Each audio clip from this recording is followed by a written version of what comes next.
All right, let's get into this. We're about to unpack a story that kicks off with a simple locked door on an airport hangar. But believe me, it spirals into a massive international legal fight involving drug trafficking, corruption, and even allegations of attempted murder. So, picture this. You're an American investor. You run a multi-million-dollar aviation business right out of an international airport in Guyana.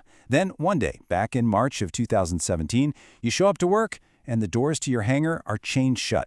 Just like that. No warning, no phone call, nothing. You're locked out. And here's the kicker. This was immediate, and according to the lawsuit, totally illegal. No judge had signed off on this. The investors' planes, their spare parts, all their equipment, everything was trapped inside. Their entire operation just frozen solid overnight. Now, an airport could try to spin this as just a simple landlord-tenant thing, right? A contract dispute. But the way they did it, so suddenly and with such force, it just makes you ask the question that this whole story is built around. Was this really about a lease, or was there a much, much darker reason to shut this business down? So to figure that out, we've got to look at the two very different stories at the heart of this thing. You've got the official line from the airport authority on one side, and then you have a completely different story from the investor's lawsuit. Okay, this timeline is absolutely crucial for understanding the investor's whole argument. Just look at the dates. Way back in 2015, a bank gets an order to inspect some plans. Fine. But the real action is in March 2017. That's when the airport chains the doors. It's only after that they send a letter saying the lease won't be renewed. And that non-renewal wasn't even supposed to happen until the end of December. So they seized the property a full 8 months before the lease was officially up. And this is where you see the two sides just completely clash. The airport says, hey, the license wasn't renewed, simple as that. But the investor is saying, no way, this was an illegal seizure that completely violated our contract, which, by the way, required a 30-day notice. The airport tries to blame a bank's court order, but the lawsuit shoots back that the order only allowed for an inspection, not for shutting down their entire business. So with these two totally conflicting stories, the investor takes this huge leap. They decide to sue the airport authority, and by doing that, they're basically suing the government of Guyana in a U.S. court. And let me tell you, that is an incredibly hard thing to pull off. The biggest wall you hit is something called sovereign immunity. It's this ancient legal idea that basically says you can't just sue a foreign country in your own courts. It's like a giant legal shield that protects governments from getting dragged into lawsuits all over the world. But, and this is a really big but, that shield is not invincible. U.S. law has some very specific exceptions. Think of them like special keys that can actually unlock the courthouse doors and let a lawsuit against another country move forward. The investor's lawyers are using two of these keys. First up is the commercial activities exception. The argument here is simple. When the airport was leasing hangar space and cashing rent checks, it wasn't acting like a government, it was acting like a private business, so it should be able to be sued like one. The second key is the expropriation exception. This one says if a government just takes your property without paying you for it, that's a violation of international law, and yeah, you can sue them for it. And it's right there, in the middle of making those legal arguments, that this case takes a wild turn. This is the moment the story stops being about a contract and starts looking like something straight out of a crime thriller. I mean, really think about it. Why would you go to such extreme lengths? Why risk a super embarrassing, super expensive international lawsuit with all the terrible headlines that come with it just to kick someone out of a hangar 8 months early? The whole thing feels way over the top. And here it is, the bombshell allegation at the very center of this lawsuit. The investor claims the real reason their business was seized had zero to do with their lease.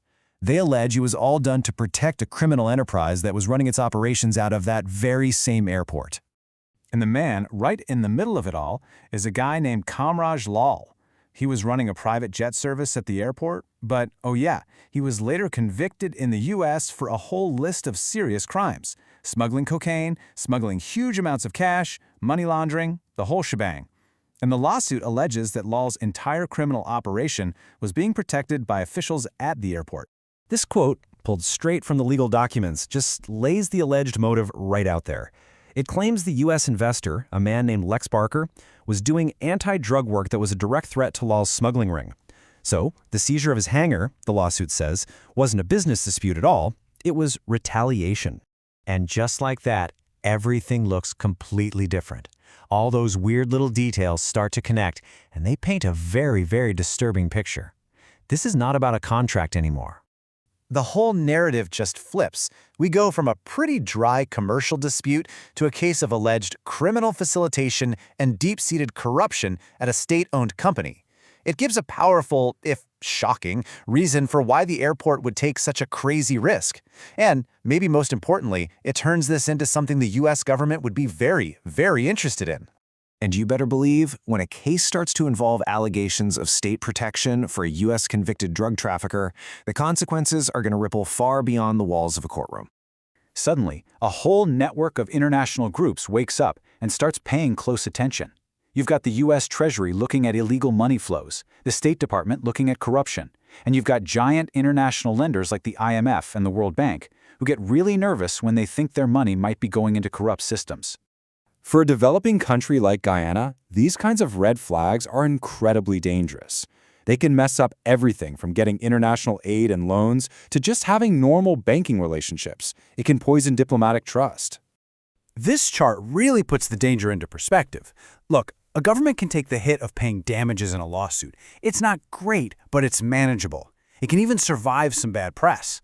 But a credible story of criminal facilitation, the idea that your own officials were using state property to help drug traffickers, that is an existential threat to your reputation on the world stage. This quote from the analysis just sums it up perfectly. Lawsuits are one thing, but being credibly linked to international drug running, that is a whole different universe of problems. And if you thought the stakes couldn't get any higher, the legal complaint alleges something even more sinister. 2 separate attempts on Lex Barker's life by sabotaging his vehicle and his plane right there at the airport. This just takes the case from institutional corruption into the realm of life and death. Now, this case is still working its way through the courts, and these are all allegations that have to be proven.